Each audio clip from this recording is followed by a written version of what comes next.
Hello SGD, Sacred Geometry Decoded, and this will be Science of the Symbols, part 20 in the series, and we'll be carrying through with the same theme. So it's been a bit of a mix of alchemy and astronomy, but Hermetic wisdom, Hermes. And so here we see an old star chart of the Northern Hemisphere. So what we have there is the pole star in the middle.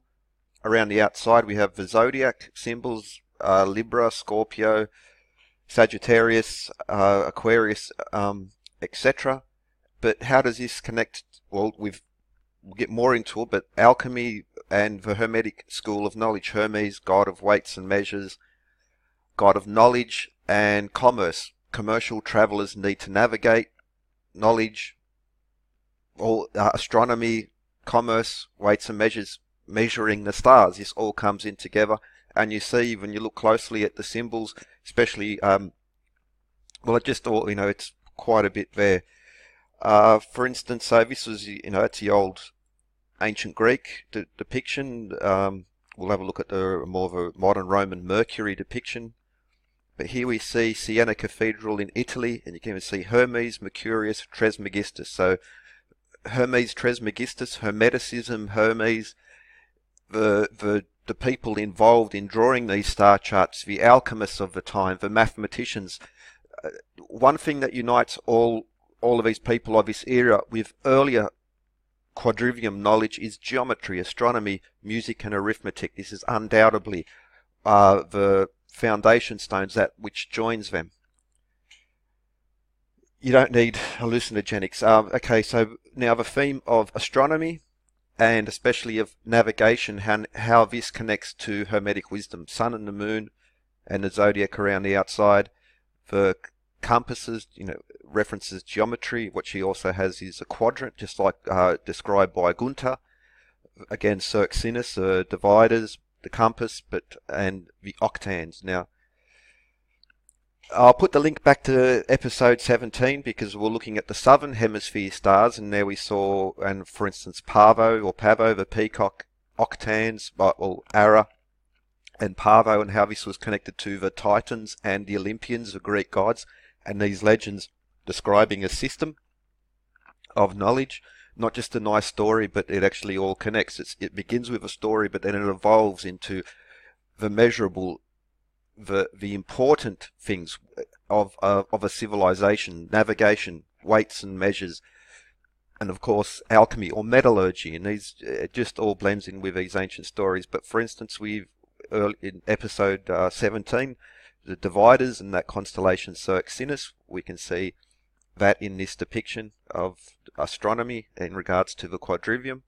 We also have a compass, the constellation Pyxis, which is just next to the ship, which is next to Columba and all these other important instruments, where we have a mix of more modern constellations, but also ancient stories and ancient constellations, such as the 12 signs of the zodiac and others. And also octans, this instrument of navigation, which, again, you look at your classical navigation tools, pre-GPS. We also have Pyxis, the cross staff, and octans. Telescopium's also one of those constellations that's been added, telescopium. Now we go further. Okay, so now we're looking at the modern constellation view using stellarium. And what do we have? Have the North Star there. And what we have is a star, the constellation that are very recognizable to all people, and that's Orion. So we begin with the North Star. The North Star, what's more important to navigation, especially for the Greco Roman era, is the North Star. Down here in Australia we can't see it. We work by crux or the Southern Cross. It's even on our flag, but essential to navigation. Now it's interesting that Great Pyramid shafts, which track the movement of the North Star through precession, and also how it points to Orion's belt as well, and Sirius, but which is another important. The Orion's belt points at Sirius, but Orion. Now Orion's belt, those three stars, which most people can, it's very clear in the night sky. That's again, even in very bright stars, just like Sirius, Orion's belt. Even with light pollution, you can still see these, and essential to pre-electronic satellite navigation. Also worth noting the Pleiades, they're in Taurus, so just above. So this is how you can also track this. Now what we have is a story, these ancient stories are actually describing a star map. So essential in navigation, and so we have a blending of legend and scientific knowledge, which is so important in the Hermetic tradition, and navigation, commerce. Now we're looking focus on Perseus, this constellation here, which is been immortalized in recent times by a couple of, so back in the 80s, Clash of the Titans movie, and recently they did another version. And the original Clash of the Titans movie, they twisted the story a little bit. The more recent one, they really screwed it up. So this is the 1981 version, is the one worth watching if you haven't seen it. This more recent one, just completely ignore it. Lots of good CGI, but that's a problem with Hollywood. They just ruin things. Now, so in the original with Harry Hamlin, we see holding the Medusa's head, the snake, turn people to stone if you look upon her. Classical art descriptions, we see Perseus with the sword and the helmet. We'll get to this, but again, holding the decapitated head of Medusa. And we look at your more classical imagery, Perseus and Athena, and there she's holding the head. Now, the blood of Athena, the blood of Medusa, one half was deadly, one half was giving immortality to mortals. Athena gave half the blood to Asclepius, that's why we have a rod of Asclepius. Unlike the Hermetic Caduceus with two snakes, Asclepius, god of healing, is the one snake around the rod. But this is also connected. Now this is Rochester, New York. Hermes with the two snakes, the winged helmet, wings on his feet, these have probably been knocked off, but the winged feet, and he's standing on the head of Medusa. This is a standard symbol. Also, he's holding a rod, the wand of measure, and also the weight, a bag of to weigh things. Hermes, god of weights and measures.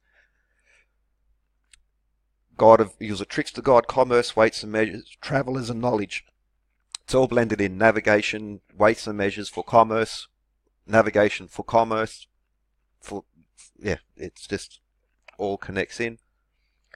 This is your typical depiction of the old art of Perseus. Again, he's got the sword holding Medusa's head. It's backwards from this one because the stellarium view will give you from looking at the Earth into the heavens, as where many of these older constellation art is the God's eye view.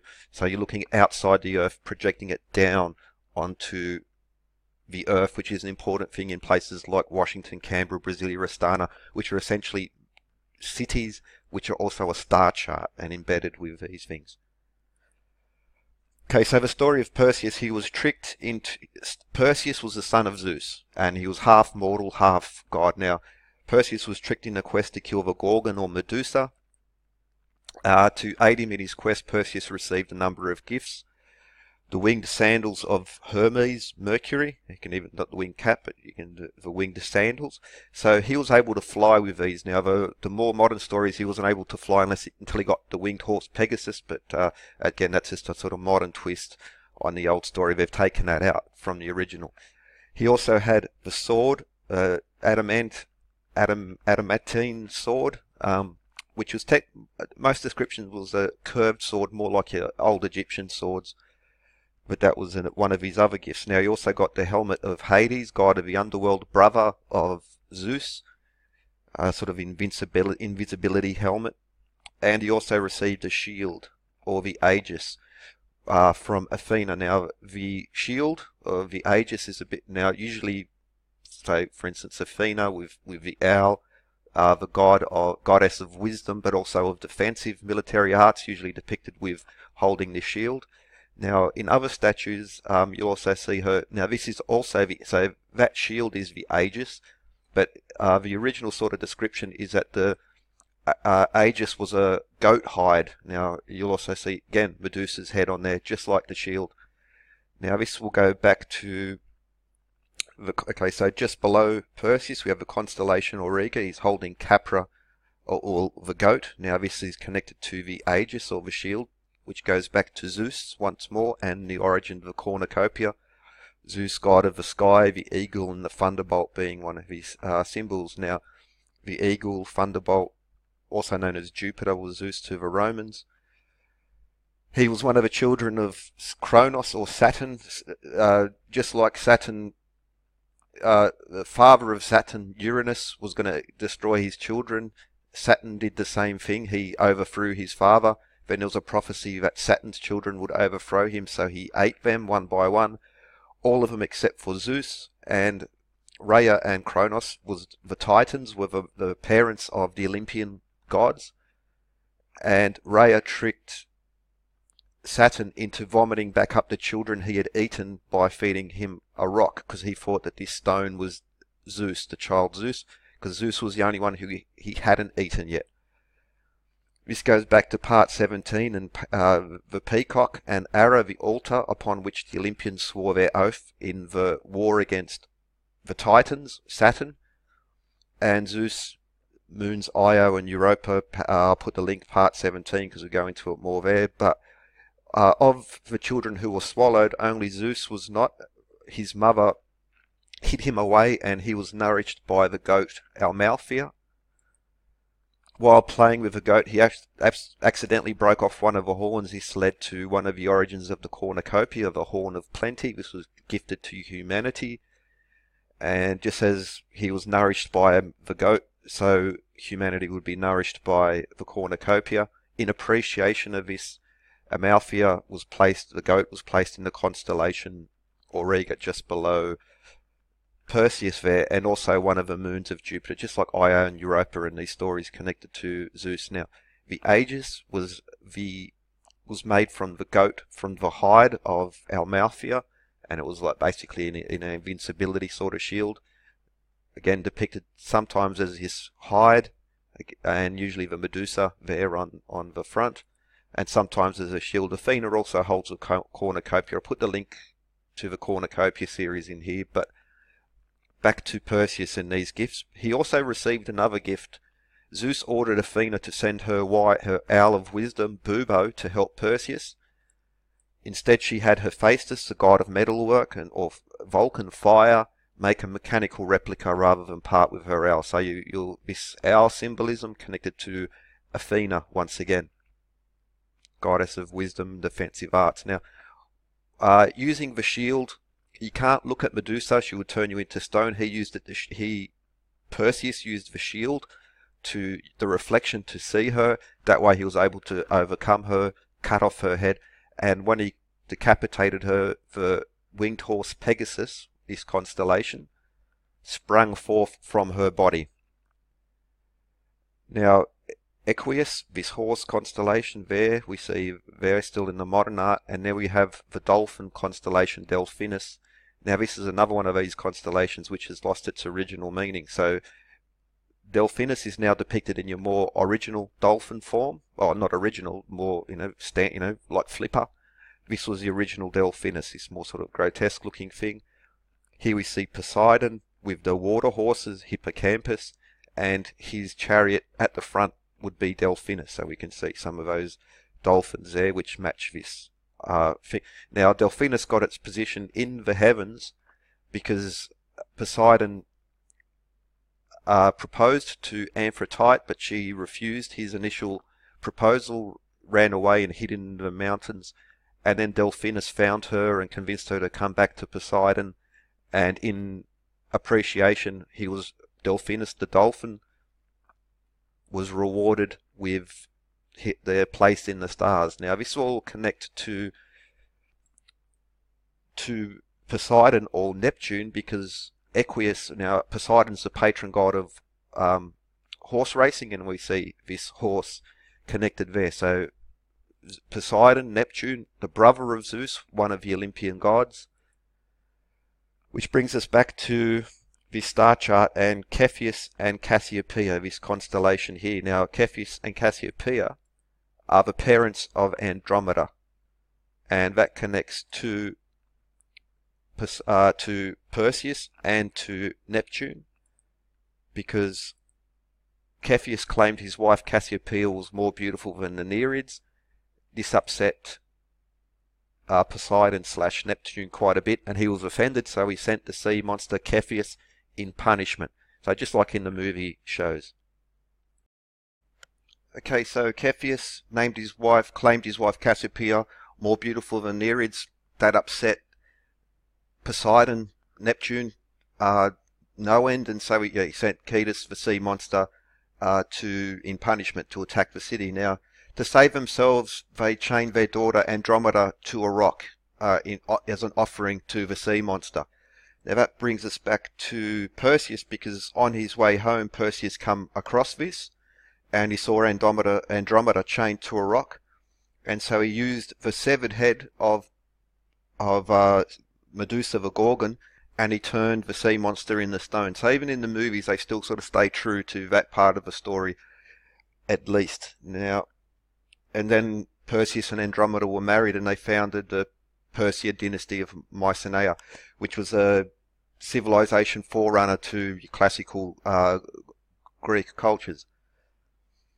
There are also a few other links worth mentioning. So Zeus, now his Aquila, the eagle constellation, which is also, so for instance, the four evangelists, also the four cardinal points, but the four evangelists have the angel, the bull, the lion, Leo the lion, Taurus the bull, Aquarius the angel, but also the eagle, their Aquila, which is standard Christian symbolism, but that Aquila also carries the lightning bolt of Zeus, which is that famous symbol.